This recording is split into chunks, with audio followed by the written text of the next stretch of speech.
One day in February, there appeared on Mr. Williams's desk in the Art Museum of a certain university a catalogue from J.W. Britnell, a London dealer. And accompanying it was a typewritten communication, which ran as follows. Dear sir, we beg to call your attention to number 978 in our accompanying catalogue, which we shall be glad to send on approval. Yours faithfully, J.W. Britnell.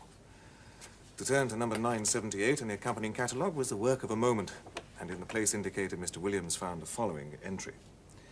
978, unknown. Interesting Mezzotint, view of a manor house, early part of the century, black frame, 2 guineas. It was not especially exciting, and the price seemed high. However, as Mr. Britnell, who knew his business and his customers, seemed to set store by it, Mr. Williams wrote a postcard for the article to be sent on approval. A parcel of any kind always arrives a day later than you expect it, and that of Mr. Britnell proved no exception to the rule. It was delivered at the museum by the afternoon post of Saturday, after Mr. Williams had left his work. And it was accordingly brought round to his rooms in college by the attendant. Here he found it when he came in to tea with a friend, Professor Binks. It was a rather indifferent mezzotint, and an indifferent mezzotint is perhaps the worst form of engraving known. It presented a full-face view of a not-so-very large manor house of the last century, with 3 rows of plain sashed windows with rusticated masonry about them, a parapet with balls or vases at the angles, and a small portico in the center. On either side were trees, and in front a considerable expanse of lawn. The legend AWF Sculpsit was engraved on the narrow margin, and there was no further inscription. The whole thing gave the impression that it was the work of an amateur. What in the world Mr. Britnell could mean by affixing the price of 2 guineas to such an object was more than Mr. Williams could imagine. He turned it over with a good deal of contempt. Upon the back was a paper label, the left-hand half of which had been torn off. All that remained were the ends of 2 lines of writing. The first had the letters NGLEY Hall, the second SSEX. What is this place? Said Binks. Just what I'm going to try and find out, said Williams, going to the shelf for a gazetteer. Look at the back. Somethingly Hall, either in Sussex or Essex. But I can't imagine how Britnell thinks he can charge 2 guineas for it. There aren't even any figures to give it life. I don't think it's so badly done, replied Binks. The light is rather cleverly given, and I would have thought there were figures, or at least a figure just on the edge in front. And indeed there was. Hardly more than a black blot in one corner of the engraving. The head of a man or woman, a good deal muffled up, the back turned to the spectator and looking towards the house. Williams had not noticed it before. Still, he said, I can't spend 2 guineas of museum money on a picture of a place I don't know. Further attempts by Williams to locate the subject of his picture in the gazetteer proved unsuccessful, and in due course he went down to Hall for dinner. Later in the evening he returned with a few of his colleagues, and I have little doubt that whist was played and tobacco smoked. During a lull in these operations, Williams picked up the Mezzotint from the table without looking at it and handed it to a person mildly interested in art, telling him where it had come from and the other particulars which we already know. The gentleman took it carelessly, looked at it, then said in a tone of some interest, It's really a very good piece of work, Williams, and the figure, though it's rather too grotesque, is somehow very impressive. Yes, isn't it? Said Williams, who was just then busy giving whiskey and soda to others of the company, and was unable to come across the room to look at the view again.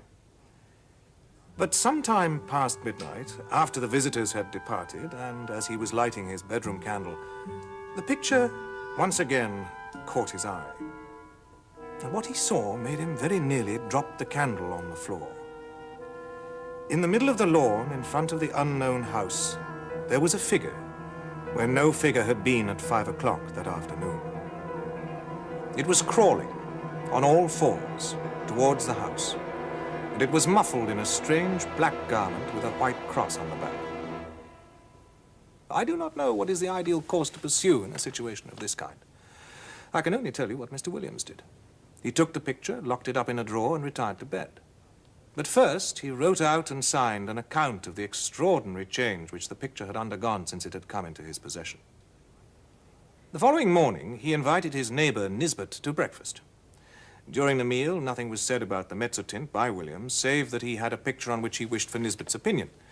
But afterwards, when the morning pipe was at last lighted, he unlocked the drawer and, without looking at the picture, put it into Nisbet's hands. "Now," he said, "I want you to tell me exactly what you see in that picture. Describe it, if you don't mind, rather minutely. I'll tell you why afterwards." "Well," said Nisbet, "I have here a view of a country house, English, I presume, by moonlight." "Moonlight? Are you sure of that?" "Certainly. The moon appears to be on the wane, if you wish for details, and there are clouds in the sky." "All right. Go on. Though I'll swear there was no moon when I saw it first." "Well, there's not much more to be said," continued Nisbet. "The house has 3 rows of windows, 5 in each row, except at the bottom where there's a porch instead of the middle one." "But what about figures?" said Williams. "There aren't any." "What? No figure on the grass in front? Not a thing. You'll swear to that?" "Certainly I will. Oh, there's just one other thing. One of the windows on the ground floor left of the door is open." "Is it really?" cried Williams in great excitement. "My goodness. He must have got in." It was quite true. There was no figure, and there was the open window. Williams, after a moment of speechless surprise, went to the writing table and scribbled for a short time. Then he brought 2 papers to Nisbet and asked him first to sign one, his own description of the picture, which you've just heard, and then to read the other, which was Williams's statement written the night before. "Yes," said Nisbet, "I expect you're right. He's got in. It looks very much as if we were assisting at the working out of a tragedy somewhere. The question is, has it happened already, or is it going to come off? We must find out what the place is and get this thing photographed before it goes further."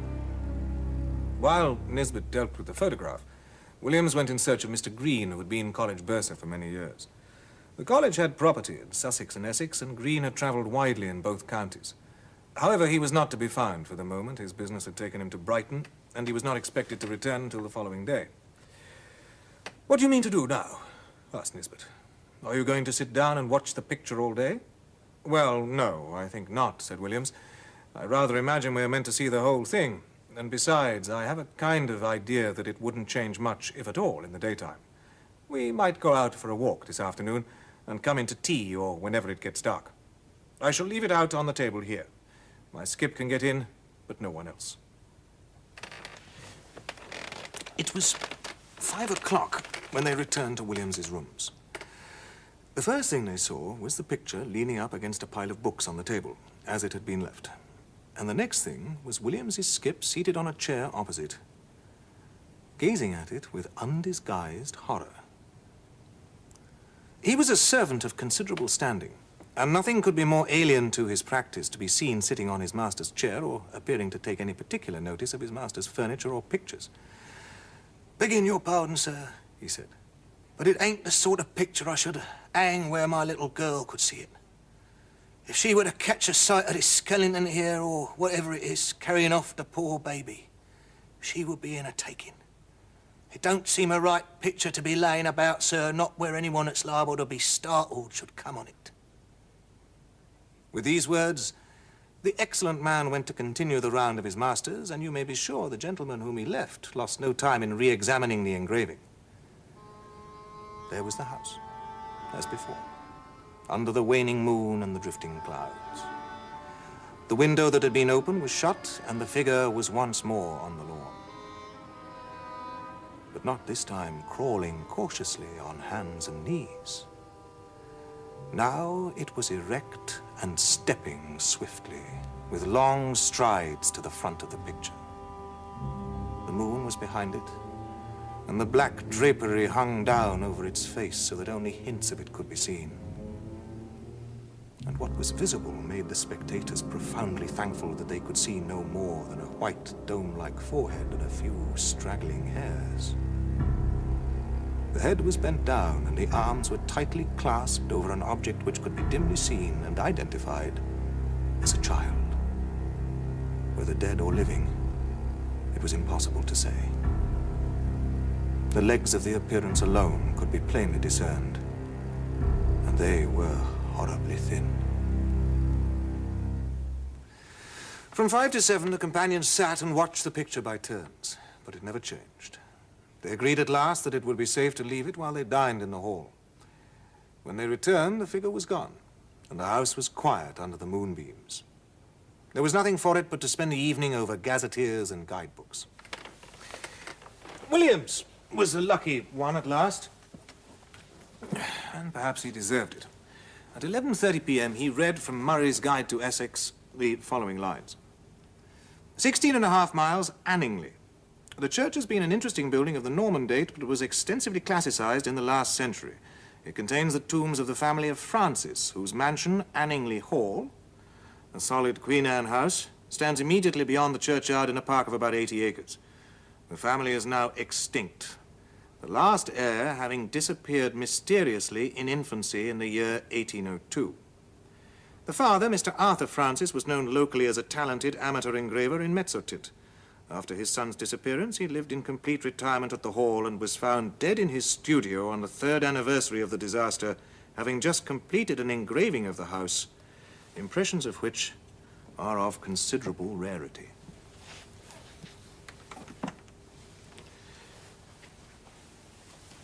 The next day, Mr. Green the bursar returned from Brighton and was at once able to identify the house as Anningley Hall. Is there any kind of explanation of the figures, was the question which Williams naturally asked. I don't know, I'm sure. What used to be said in the place when I first knew it was that old Francis was always very much down on poachers, and by degree he got rid of them all but one. Gaudy was his name, and he was the last surviving member of a very old family. I believe they were lords of the manor at one time. What, like the man in Tess of the d'Urbervilles? Williams put in. Yes, I dare say. It's not a book I could ever read myself, but this fellow could show a row of tombs in the church there that belonged to his ancestors, and all that went to sour him a bit. Anyway, he always kept just on the right side of the law, until one night the keepers found him at it in a wood right at the end of the estate. Well, you can imagine there was a row, and this man Gaudy was unlucky enough, poor chap, to shoot a keeper.